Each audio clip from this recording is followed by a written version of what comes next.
للوهلة الأولى تبدو لك الصورة وكأنها تعود إلى أوائل القرن الماضي، لكن ظهور الهاتف الجوال يعيدك إلى أوائل القرن ال21.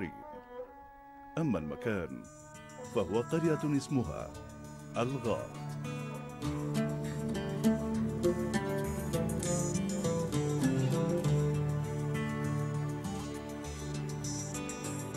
يجلس عبد الله ملحم القرفصاء متأملا البيوت اللاجئة إلى كتف الوادي هربا من سيوله الجارفة.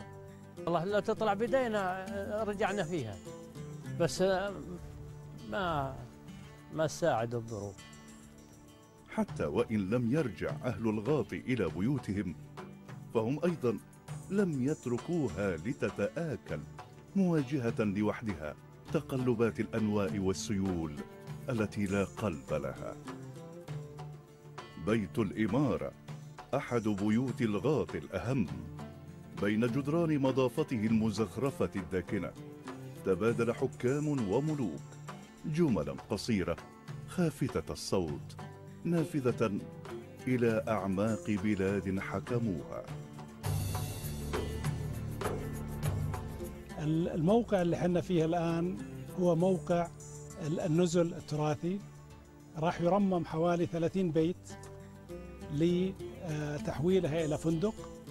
يتجول السديري في البيت ونحن نتبعه إلى حيث زوايا الماضي التي أحيلت إلى الحاضر بلمسة تصميم محترف نقلت مخزن التمر الذي ما زال يفوح برائحة الدبس الآتية من تلك الأيام. هذا غرفة الآن نسميها الانترنت روم، وهي غرفة يكاد لا يخلى منها أي بيت من البيوت القديمة، غرفة التمر والجصة. ونحن نمضي وراء السديري. دخل البيت سفير فنلندا مصطحبا زوجته ووالديه القادمين من صقيع هلسنكي، ومعهما أحفادهما الذين تقافزوا كالعفاريت أمام العدسة.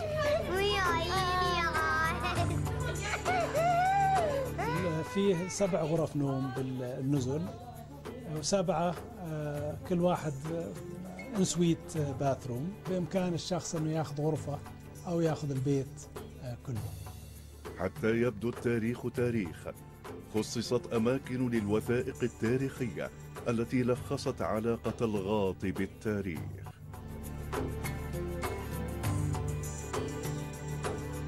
جمعنا أكثر من 2000 وثيقة، تم نشر هذه الوثائق وهي موجودة في مجلدات 6 مجلدات.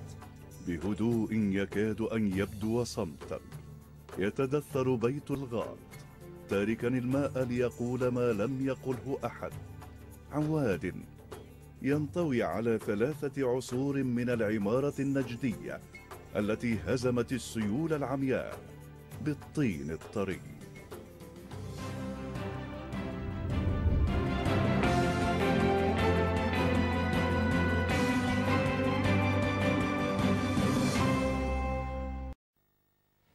جدة القديمة مكان ذو أهمية تاريخية وثقافية كبيرة. لهذا السبب دعا الأمير سلطان بن سلمان العربية لجولة فيها من أجل الاطلاع على مشاريع إعادة تأهيلها التي تمضي بصمت شبابها. جدة القديمة موضوع هذه الحلقة من سلسلة ترميم التاريخ التي يعدها نوفل الجنابي.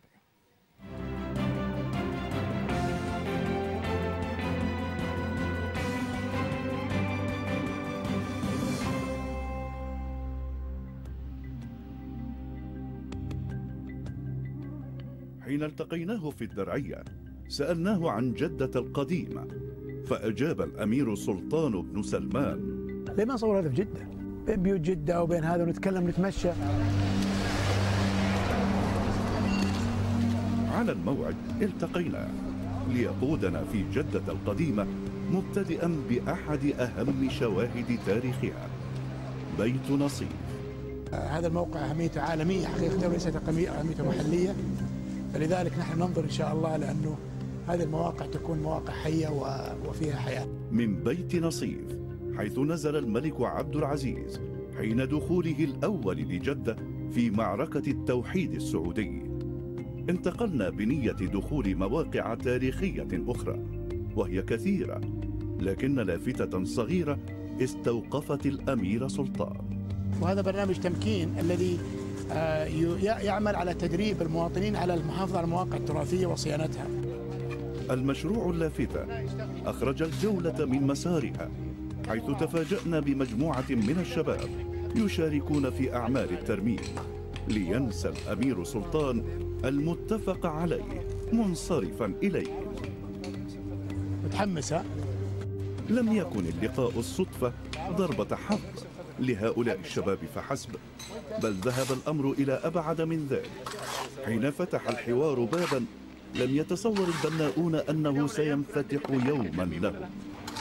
تعرف في شباب زيكم تدربوا برامج زي هذه في مناطق أخرى من المملكة وأسسوا شركات ترميم، والآن بعضهم عندهم عقود فوق 8-9 مليون ريال.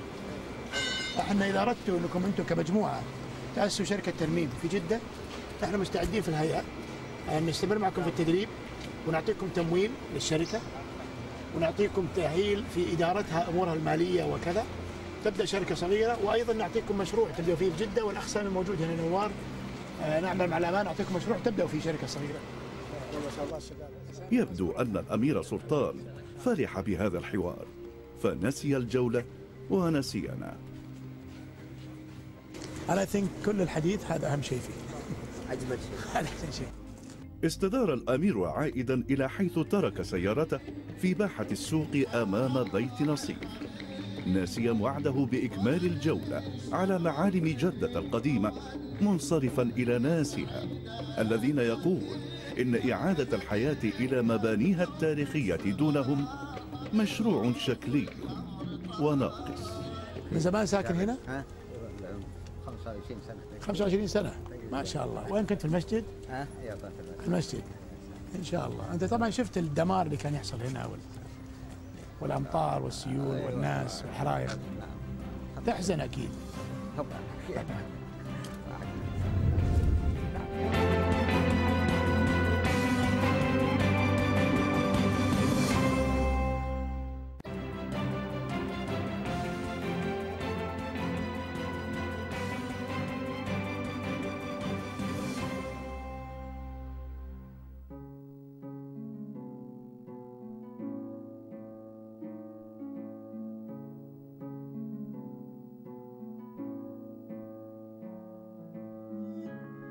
تلد الجبال عادة الصخور وربما الكهوف في بعض الأحيان، ولكن جبل أم ناصر ولد مدينة اسمها العلا.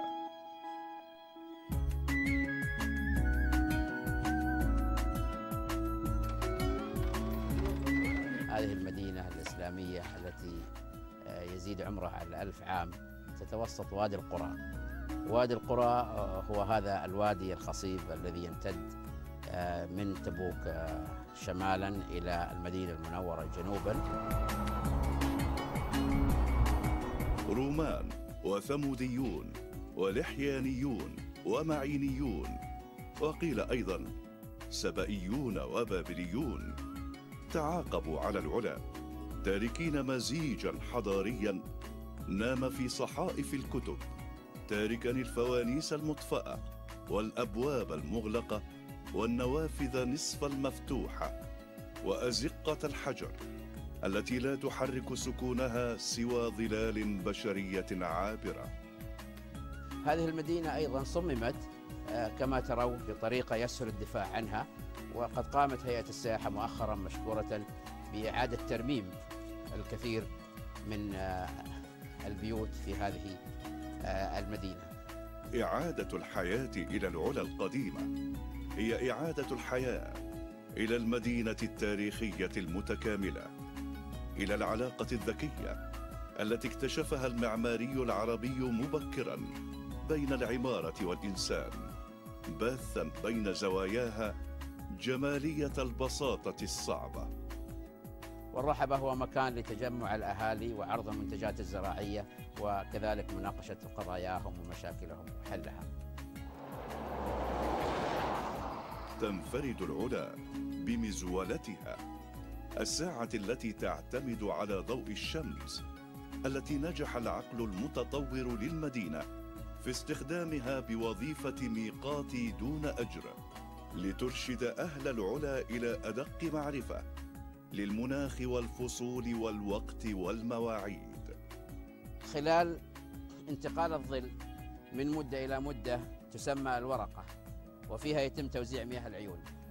حين ولدها الجبل أطلقها في وادي أم القرى لتتعلم المشي، ثم الوقوف بوجه الزمن لتقول إن عبقرية الطين يمكن أن تتفوق على الصخر بقاء حين يصاحب العقل ماء العلا وترابها.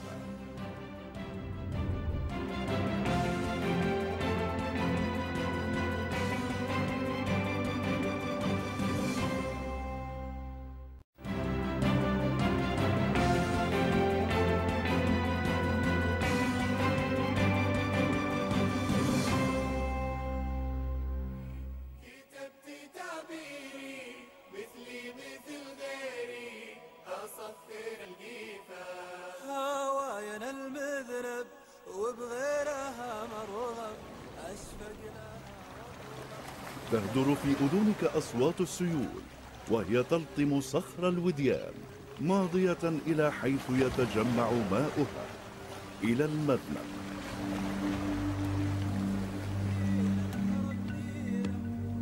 هذا ما كان يحدث في الزمان البعيد، حيث كان المذنب تجمعا للسيول وسوقا درس، ثم أعاده أهل القصيم إلى الحياة. أهل القصيم مواطنين مخلصين قبل كل شيء ومحبين لتاريخ بلادهم وعندهم روح المبادرة، ولذلك قد بادر أهل القصيم بتلقف هذه المبادرات التي قدمت حقيقة للمواطنين من الهيئة ومن جهات أخرى، وانطلقوا بها على مستوى الجهات الحكومية، البلديات خاصة والمحافظين في المحافظات من القصيم.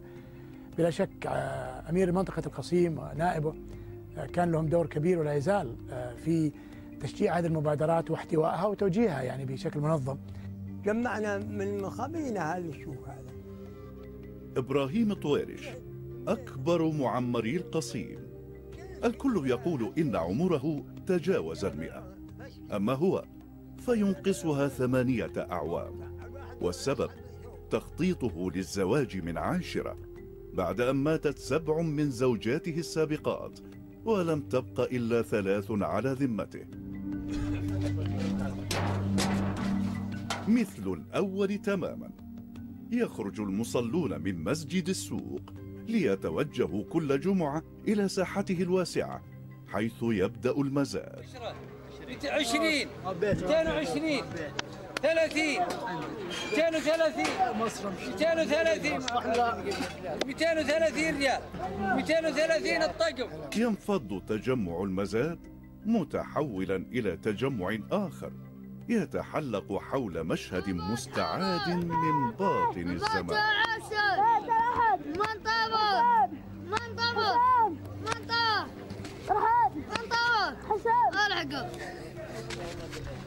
بعد اللعب يأتي دور الجد، والأخير مكانه مجلس السوق، حيث تلهب النار أباريق الشاي ودلال القهوة التي يتناقل الجلاس فناجينها، بينما يستعيد البحيري بو حسن أحد بنائي القصيم الأوائل أغاني البناء في زمن السوق الأول. توكل على الله، هيا هيا لابنه طينه، هيا لابنه طينه، هيا.